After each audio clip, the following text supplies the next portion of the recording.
Very few objects in the world can carry the weight of the name the sword. It is not merely a piece of sharpened metal hanging from a warrior's belt. It is the physical embodiment of humanity's oldest and deepest contradiction, the symbol of both annihilation and salvation, both death and dignity. The sword did not simply accompany history, it wrote history. It carved borders into the earth, erased kingdoms from the map, and breathed life into new ones. It was kissed by priests and feared by kings. It was the last thing thousands of men saw before darkness took them, and the first thing a newborn dynasty held aloft to announce its arrival. 5,000 years of human civilization, every empire, every revolution, every moment of glory, and every act of betrayal passed through the blade of a sword. And in this journey, we will do something special. Using advanced artificial intelligence techniques, we have transformed old historical engravings and paintings into vivid, lifelike scenes. This way, you won't just listen to history, you will witness it in its closest possible form. So tighten your grip, the journey begins now. We must go back, far back,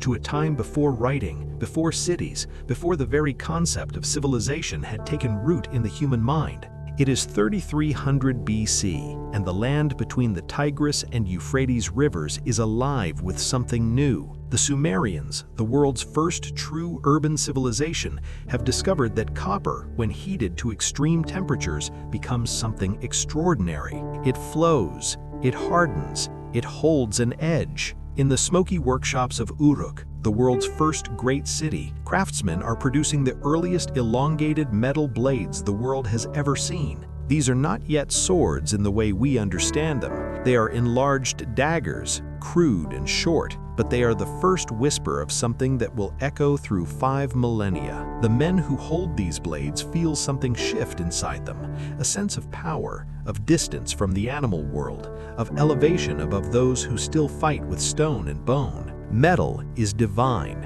and those who wield it are, in some sense, closer to the gods. This belief that the sword-bearer is touched by something sacred will persist for the next 5,000 years, mutating and evolving, but never truly dying. By 3000 BC, the Sumerians are at war. The city-states of Mesopotamia, Uruk, Ur, Lagash, Nippur, are locked in cycles of conflict that will last centuries. Copper swords are being carried by the soldiers of kings whose names are now carved in stone. King Eannatum of Lagash, one of history's first documented military commanders, leads his forces with metal weapons that give him a decisive edge over enemies still dependent on stone tools. The Stele of the Vultures, one of the oldest surviving war monuments in human history, shows his soldiers marching in tight formation, their copper-tipped weapons raised in unison. This is organized warfare. This is the sword beginning its long reign over the fate of civilizations. But copper has a weakness.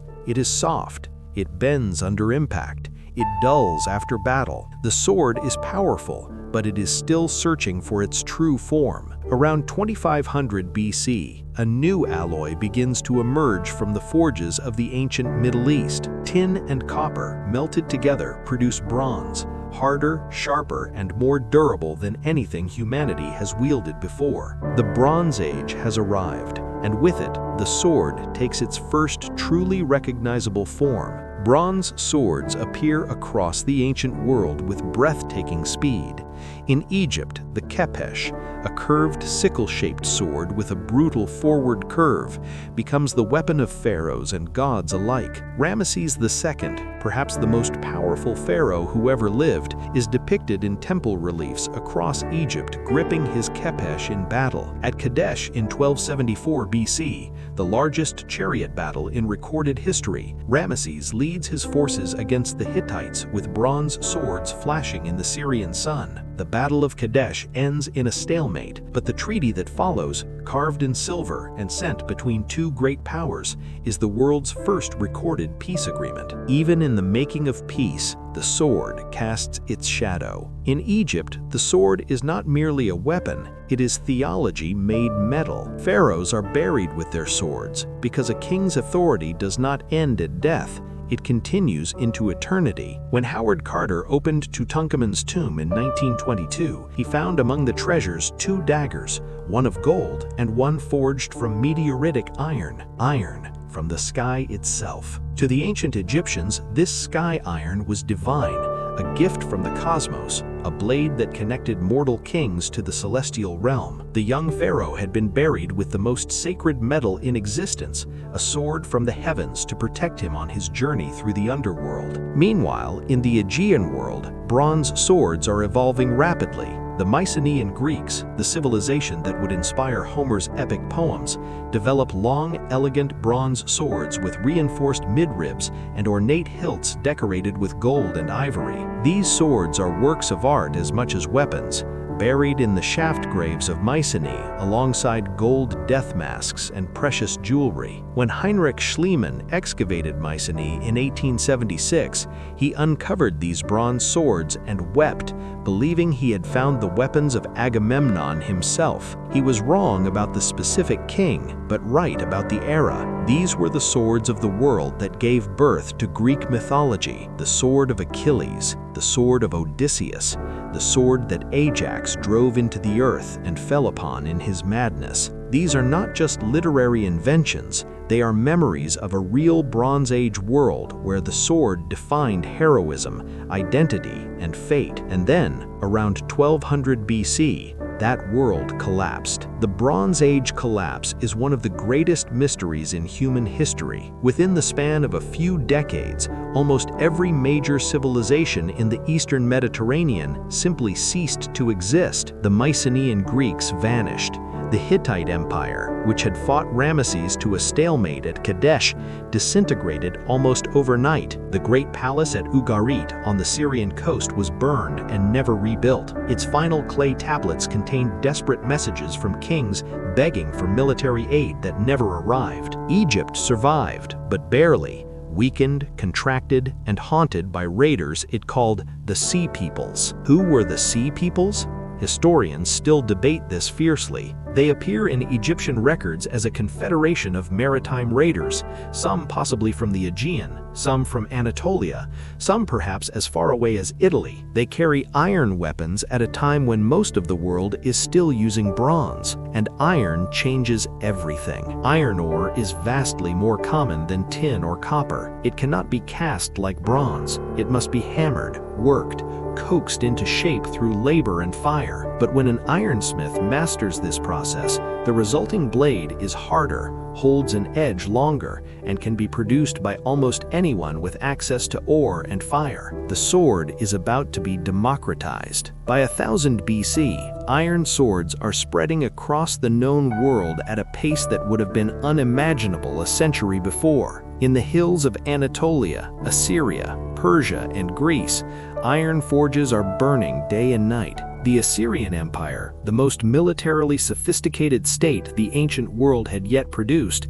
equips its vast armies with iron swords, iron spears, and iron-tipped arrows. Under kings like Ashur-nasir-pal II and Tiglath-Pileser III, the Assyrians build an empire through systematic industrial violence on a scale the world has never seen.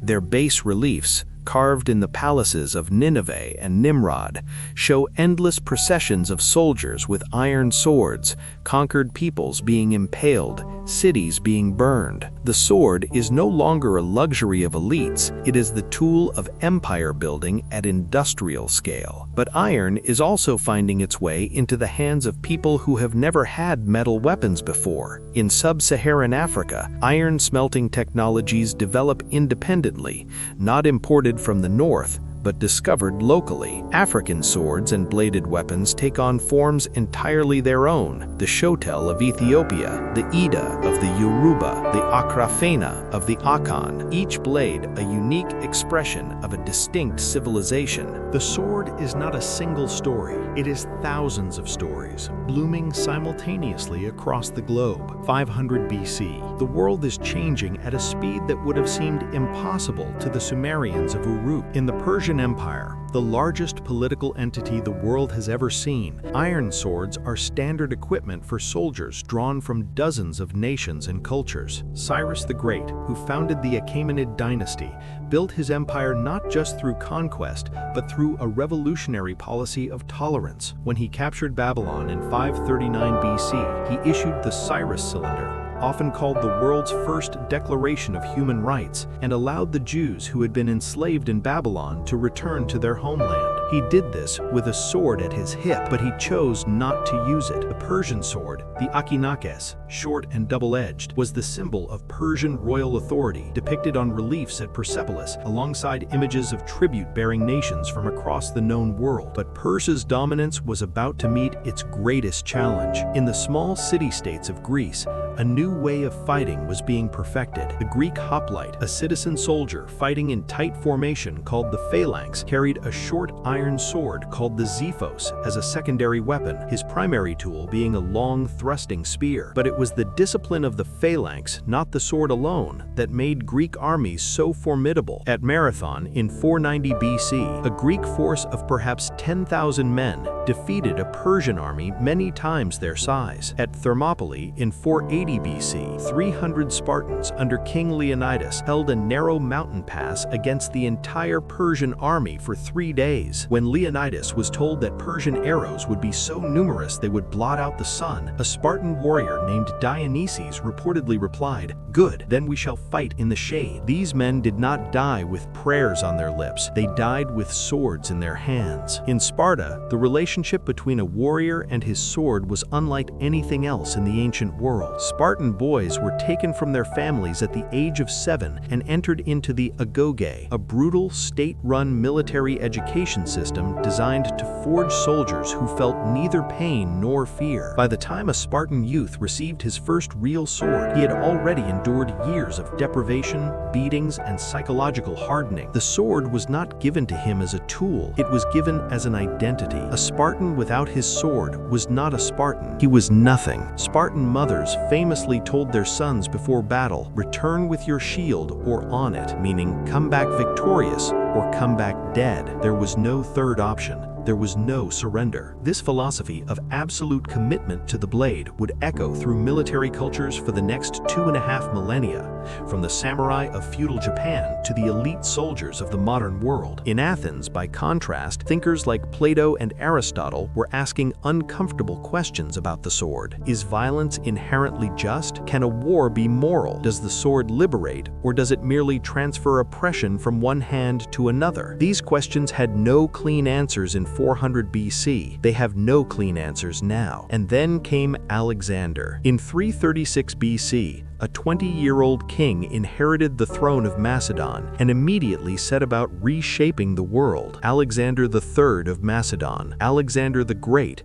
was arguably the most consequential military commander in human history. In just 13 years, he conquered an empire stretching from Greece to Egypt to Persia to the borders of India, roughly 2 million square miles. His weapon of choice in personal combat was the kopis, a heavy forward curved cavalry sword designed for slashing from horseback. At the Battle of Gaugamela in 331 BC, Alexander personally led a cavalry charge directly at the Persian king Darius III, cutting through the center of an army that vastly outnumbered his own. Darius fled, his empire shattered. Alexander stood in the ruins of Persepolis, the Persian ceremonial capital, and made a decision that has puzzled historians ever since. He burned it. Was it revenge for Persia's burning of Athens a century and a half before? Was it a drunken accident? Was it a calculated political statement? No one knows. But the ashes of Persepolis mark a turning point in history, the moment when the Greek world and the Persian world began to merge into something new. Alexander demanded to be worshipped as a god. He adopted Persian court customs. He married a Bactrian princess named Roxana. His sword, which had begun as the weapon of a Macedonian king,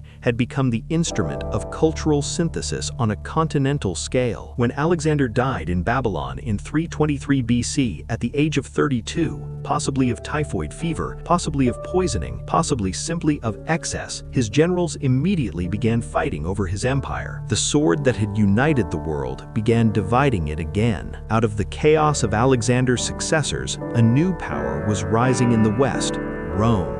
In 264 BC, Rome begins the first of 3 wars against Carthage, the Punic Wars, that will determine who controls the Mediterranean world. The Roman legionaries' primary weapon is the gladius, a short, double-edged iron sword with a vicious stabbing point, typically around 18 inches long. The gladius is not a weapon of elegance. It is a weapon of brutal efficiency. Roman legionaries are trained to close with the enemy, get inside the range of longer weapons, and drive the gladius upward into the body, into the lungs, the stomach, the heart. The gladius is designed to kill in close quarters, and it does its job with horrifying effectiveness. Under generals like Scipio Africanus, who defeated the great Carthaginian commander Hannibal at the Battle of Zama in 202 BC, Roman armies prove almost unstoppable. Hannibal Barca, possibly the greatest tactical genius in military history, had crossed the Alps with war elephants, won 3 devastating battles against Rome, and occupied Italian territory for 15 years. But Rome did not surrender. Rome endured. This capacity for endurance, this refusal to accept defeat, is perhaps the defining characteristic of Roman military culture, and the gladius is its symbol. When Julius Caesar crossed the Rubicon in 49 BC with his legions, he was committing treason. He knew it. His soldiers knew it. The die is cast, he reportedly said, as his men waded into the river with their gladii at their sides. That single act, with swords at its back, triggered a civil war that ended the Roman Republic and gave birth to the Roman Empire. Under Augustus Caesar, the first Roman emperor, the gladius becomes the symbol of Roman authority across an empire stretching from Britain to Babylon. Roman roads, Roman law, Roman language, all of it enforced at the point of a gladius. The sword is no longer just a weapon of war, it is the infrastructure of civilization itself. But there is a darker side to the Roman sword. In the Colosseum of Rome, swords are entertainment.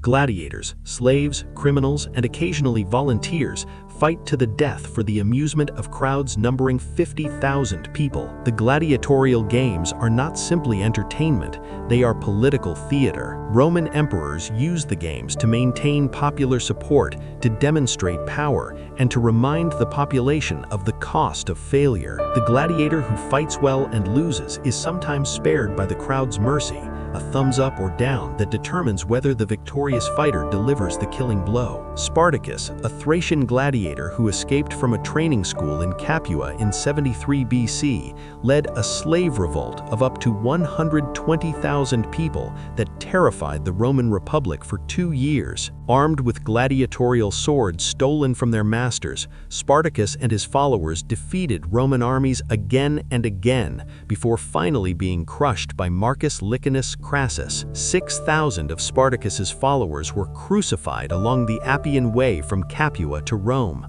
a brutal message about the price of rebellion. But Spartacus himself was never found. His body was never identified among the dead. He simply vanished, leaving behind a legend that has never fully died. 476 AD. The Western Roman Empire collapses. The last Roman emperor in the West, Romulus Augustulus, is deposed by a Germanic chieftain named Odoacer. The gladius goes with him. Europe fractures into dozens of competing kingdoms, and the sword fractures with it, diversifying into new regional forms that reflect new cultures, new fighting styles, and new meanings. The Visigoths, the Franks, the Saxons, the Vikings, each culture develops its own blade tradition. In Scandinavia, the Viking sword emerges as one of the most sophisticated weapons of the early medieval period, forged using a technique called pattern welding, twisting and folding iron rods together before welding them into a blade. Viking swords combine flexibility with edge retention in ways that astonished their enemies. Viking smiths gave their swords names: Gram, Tyrfing, Donsleif. A named sword was a living thing. It had a personality, a history, a destiny. When a Viking warrior buried his sword with him, he was not simply preserving a possession. He was ensuring that his companion in battle would accompany him into Valhalla. The Norse god Odin, the Allfather, the god of war and wisdom, is sometimes depicted carrying a spear rather than a sword. But it is Freyr's sword, which fights on its own, that represents the ideal, a blade so perfectly made that it needs no wielder. This idea, the sword as a living, autonomous, almost divine entity, runs through the mythology of cultures from Iceland to Japan. In the Christian world of early medieval Europe, the sword was undergoing its own transformation. The cross-shaped hilt of the European longsword was not an accident. Medieval swordsmiths deliberately designed hilts that, when held upright, formed a perfect cross. A knight's sword was literally a crucifix he could kill with. Before receiving his sword, a knight spent the night of his vigil alone in a church, his sword laid on the altar, praying for the wisdom to wield it justly. At dawn, the sword was returned to him blessed. Not just a weapon now, but a sacrament. The code of chivalry, which emerged across Western Europe from the 10th to 13th centuries, attempted to transform the sword from an instrument of pure violence into a moral framework. A true knight, the code demanded, should use his sword to protect the weak, defend the church, and fight with honor even against enemies. The reality, of course, was often far more brutal. Chivalry was an ideal, and ideals are frequently abandoned in the chaos of battle. But the ideal itself, the notion that the sword carries a moral responsibility, that the man who carries it is bound by an ethical code, is one of the most enduring ideas in human history. Pope Urban II stands before a vast crowd at Clermont in France and calls for a holy war. "God wills it!" the crowd roars back. The First Crusade is launched. For the next 2 centuries, Christian armies from across Europe will march to the Holy Land to wrest Jerusalem from Muslim control. And the sword will be their standard, their argument, and their absolution. The Crusader sword, the heavy, straight-bladed knight's sword, becomes the most recognizable weapon in the medieval world. But the Crusaders encounter something in the East that changes their understanding of what a sword can be. The Muslim warriors they fight against, particularly the forces of Saladin, Sultan of Egypt and Syria, carry curved swords forged from a steel that seems almost supernatural. Damascus steel, named for the city that became famous for its production, produces blades with distinctive wavy patterns on the surface, capable of holding an edge sharp enough to split a piece of floating silk. When Saladin recaptured Jerusalem in 1187 after the Battle of Hattin, he reportedly demonstrated his sword's sharpness by drawing it lightly across a silk scarf, which fell apart at the touch. Crusader knights brought this knowledge back to Europe, forever influencing the development of European blade-making. The swords of East and West were shaping each other, even as the men who carried them tried to kill each other. The Third Crusade, launched in 1189 after Saladin's conquest of Jerusalem, brought together Richard I of England, known as Richard the Lionheart, and Saladin in one of history's most fascinating military confrontations. Richard was fierce, reckless, and brilliant in battle. Saladin was disciplined, merciful, and strategically subtle. According to legend, the two men exchanged gifts during a truce, Richard sending a horse, Saladin sending fruit and ice from the mountains. Neither fully defeated the other. Jerusalem remained in Muslim hands after the Third Crusade ended in 1192. But the mutual respect between these two great commanders, each carrying a sword that embodied his civilization's highest ideals, has become one of history's most enduring stories of honorable enmity. While Europe was fighting its holy wars, something extraordinary was happening on the other side of the world. In Japan, a civilization that had been absorbing influences from China and Korea for centuries was forging its own unique relationship with the blade. The Japanese sword, the katana in its most refined form, is widely considered the most technically sophisticated sword ever produced by human hands. It is not simply a weapon. It is a philosophy given physical form. The process of making a katana begins not in the forge, but in the mind. A master Japanese swordsmith, a Tosho, will spend days in meditation and purification before beginning his work. He fasts, he prays, he purifies himself with cold water and salt. Only when his spirit is clear does he approach the tamahagane, the special steel produced by smelting iron sand in a clay furnace over 3 days and nights. The folding of the steel, hammering, unfolding, hammering again, sometimes over 1,000 times, is not merely a technical process. It is a spiritual discipline. Each fold is a meditation. Each hammer blow is an act of intention. The finished katana has a differential hardness that is almost impossible to replicate even with modern technology. The edge is hard enough to hold a razor sharpness, while the spine is flexible enough to absorb shock without shattering. And the haman, the visible boundary line between hard and soft steel, running along the length of the blade like a breaking wave, is unique to every single katana ever made. No two are alike. Each blade is, in a very real sense, a living signature of the smith who made it. The samurai who received a great katana understood that he was receiving not just a weapon, but a soul.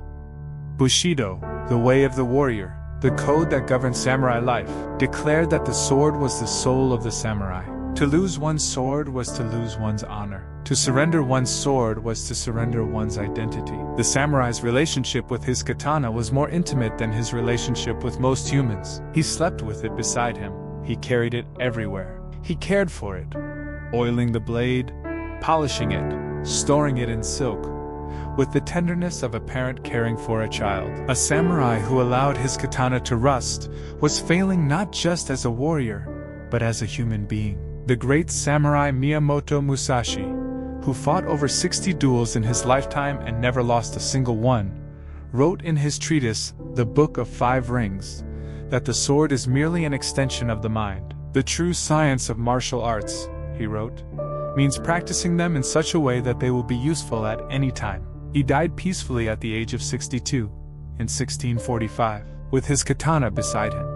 Back in the Islamic world, the sword had taken on dimensions that went far beyond the battlefield. The calligraphic inscriptions on the blades of Islamic swords, verses from the Quran, the names of God's attributes, invocations of divine protection, turned every blade into a sacred text. To carry such a sword was to carry scripture. The great Ottoman Empire, which rose to dominance in the 14th century, built a sword culture that combined the martial traditions of Central Asian Turkic warriors, Persian aesthetics, and the religious authority of Islamic Caliphate. The kilish, the distinctive Ottoman curved sword with its sharp forward curve and single edge, was designed for the mounted warfare that the Ottomans perfected over centuries. On May 29, 1453, Sultan Mehmed II, Mehmed the Conqueror, just 21 years old, led his forces through the walls of Constantinople. The Byzantine Empire, which had endured for 1,000 years as the surviving half of the Roman world, fell in a single day. When Mehmed rode into the Hagia Sophia,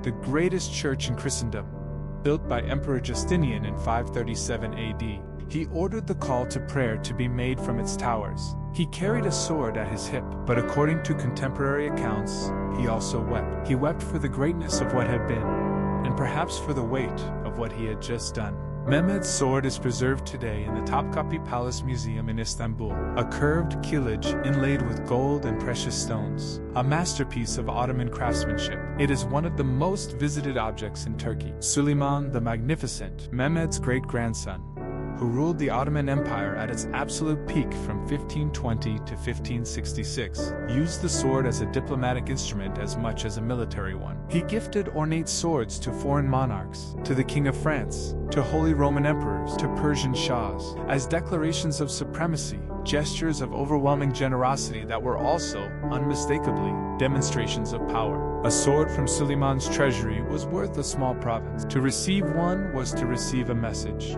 I am more powerful than you can imagine. But as the Ottoman Empire was reaching its peak, the sword's dominance on the European battlefield was beginning to erode. The reason was gunpowder. Chinese alchemists had discovered gunpowder in the 9th century while searching for an elixir of immortality. The irony is almost too perfect. They found instead a substance that would kill more people than any weapon in human history. By the 15th century, firearms were appearing on European battlefields in increasing numbers. The arquebus, the musket, the pistol. These weapons could pierce armor at ranges that made the sword meaningless. Heavy plate armor became obsolete, and with armor gone, the heavy broadsword that depended on armor for its fighting system had no purpose. The sword grew lighter, faster, more specialized. In 16th century Italy and Spain, the rapier emerged, a long, slender thrusting sword designed not for the battlefield, but for personal combat. The rapier was the sword of the duel, and dueling culture exploded across Europe with a ferocity that alarmed governments and fascinated populations. A man's honor, his reputation,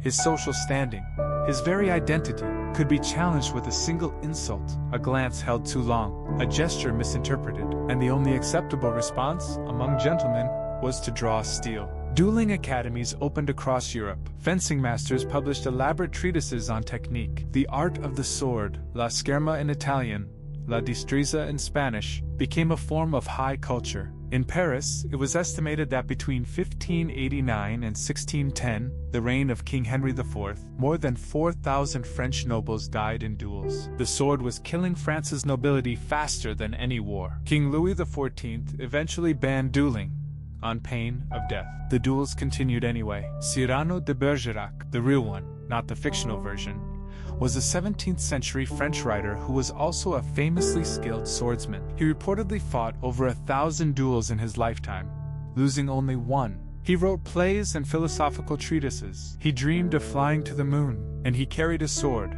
because in 17th century France, a man without a sword was not fully a man. This conflation of swordsmanship with masculine identity, with honor, status, and self-worth, shaped European culture for centuries. Shakespeare's plays are full of sword fights. Romeo and Juliet begins with a brawl and ends with a duel. Hamlet's tragedy culminates in a poisoned blade. The sword was not just a prop in these stories. It was a moral agent, the instrument through which fate expressed itself. By the 18th century, the sword had made its transition from the battlefield to the ceremony. Military officers still wore swords, but increasingly as symbols of rank, not tools of combat. The small sword, a lightweight, elegant weapon worn at the hip by gentlemen throughout the 18th century, was more fashion accessory than lethal tool. It was part of the costume of power. Frederick the Great of Prussia, one of the 18th century's greatest military commanders, wore his sword constantly. When he died in 1786, he was buried with it. His specific request: he had won battles with that sword. He had lost battles with it too. It had been with him through the humiliations of the War of Austrian Succession and the triumphs of the 7 Years' War. It was not just a weapon, it was his autobiography in steel. Napoleon Bonaparte had a similar relationship with his blades. Napoleon owned hundreds of swords over his career. Presentation pieces, battlefield weapons, ceremonial sabers. But his favorite, according to those closest to him, was a relatively simple saber he carried during the Italian campaign of 1796, the campaign that made his reputation. Napoleon's sword, one of his ceremonial sabers, was sold at auction in Paris in 2007 for 4.8 million euros. The bidders were not buying a weapon. They were buying a piece of the most consequential life in modern European history. The 19th century brought industrialization, nationalism, and the most destructive wars the world had yet seen. The Napoleonic Wars, which convulsed Europe from 1803 to 1815, were fought largely with muskets and artillery,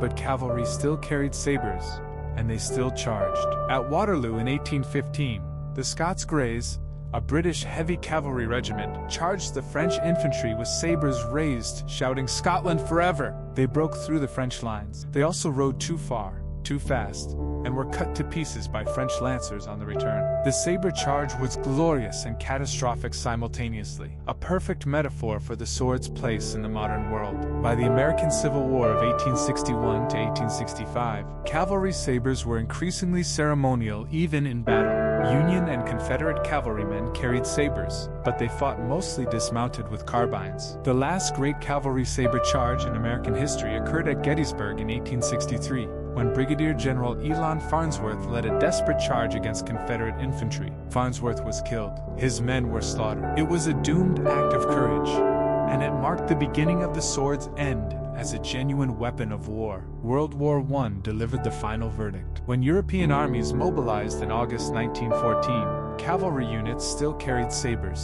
German Uhlans, British hussars, French cuirassiers. Their sabers glinted in the late summer sun as they rode to war. Within weeks, they encountered machine guns, barbed wire, and artillery barrages that made cavalry charges suicidal. The Western Front became a static nightmare of trenches, mud, and industrial-scale killing. The sword had no place in this world. There were moments, rare, almost dreamlike, when cavalry with sabers still found a role.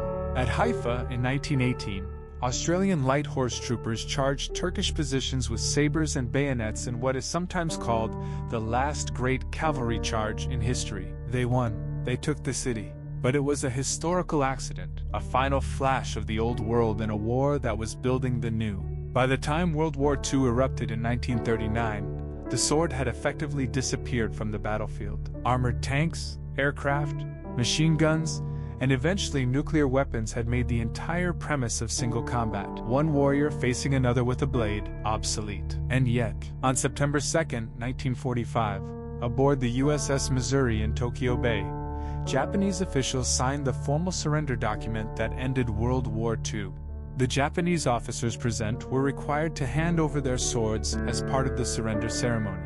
For the Japanese military, heirs to 1,000 years of samurai tradition, this was not merely a disarmament, it was the destruction of identity.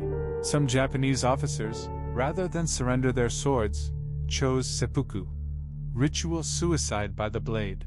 General Korochika Anami, the last Japanese war minister, disemboweled himself the night before the surrender with his tanto dagger. He left a death poem. Believing in the eternity of our divine land, I go, with my faith. The sword's final act in World War II was not an act of war. It was an act of grief. After the war, Japan was occupied and demilitarized. The production of swords was banned by American occupation authorities. For a people whose entire warrior culture was built around the blade, this was an almost incomprehensible loss. But the ban did not last. By 1953, the American occupation had ended, and Japan had regained its sovereignty. The production of traditional Nihonto, Japanese swords, was permitted to resume under strict regulation. Today, there are perhaps 200 licensed swordsmiths in Japan, each producing only a handful of blades per year. A masterwork katana by a living national living treasure smith, the highest designation the Japanese government gives to traditional craftspeople, can sell for hundreds of thousands of dollars. There are waiting lists measured in years. The sword that was born in the fires of ancient forges, that traveled through 5,000 years of war and ceremony and meaning, is still being made, still being sought, still carrying weight that cannot be measured in metal alone. Today, the sword lives everywhere. In the inauguration ceremonies of monarchs, at the coronation of King Charles III of Britain in 2023, the sword of state was carried before him in procession, as it has been carried before British monarchs for centuries. In the traditions of military academies around the world, where graduating officers receive dress swords as symbols of their commission. In the martial arts dojos of Japan, Korea, China, and every country on earth where millions of practitioners study kendo, iaido, and kenjutsu, not to prepare for war, but to cultivate discipline, focus, and inner stillness. In the Olympic fencing competition, where épée, foil, and saber athletes fence at speeds so fast that electronic scoring systems were required because human judges could not follow the action. In the stories we tell ourselves. The lightsaber of Star Wars, George Lucas's deliberate homage to the samurai films of Akira Kurosawa, is perhaps the most recognized fictional weapon in human history. Humanity keeps returning to the sword because the sword, more than any other object, forces us to confront what we are. We are creatures capable of extraordinary violence and extraordinary beauty. We are capable of forging the most magnificent objects in existence and using them to commit the most terrible acts imaginable. We are capable of building codes of honor around the instruments of death, and then breaking those codes whenever the killing gets hard enough. The sword does not judge us. It simply reflects us. Every age, every culture, every contradiction. 5,000 years after a Sumerian craftsman first hammered copper into a shape that could kill at a distance, the sword endures. Not as a weapon, not primarily, but as a symbol so deeply embedded in human consciousness that we may never fully escape it. It is the symbol of justice, balanced scales in one hand, a sword in the other. It is the symbol of leadership, Excalibur drawn from the stone, proof that the true king has arrived. It is the symbol of sacrifice, the knight who lays down his sword when the war is over, who chooses peace over power. It is the symbol of memory, the ceremonial blade presented at a retirement, a graduation, a coronation, carrying the weight of all those who carried it before. Somewhere tonight, in a forge in rural Japan, a swordsmith is awake before dawn, preparing his materials, purifying his spirit, beginning the long, slow process of transforming raw steel into something that transcends steel. He knows that when he is finished, weeks or months from now, the blade he produces will outlive him by centuries. He knows that someone, somewhere, will hold this blade long after everyone alive today is gone, and feel something that cannot be fully explained. The weight of it, the presence of it, the impossible sense that this object has seen things, carried things, meant things. The sword does not ask you to understand it. It asks only that you remember. We'll see you in the past,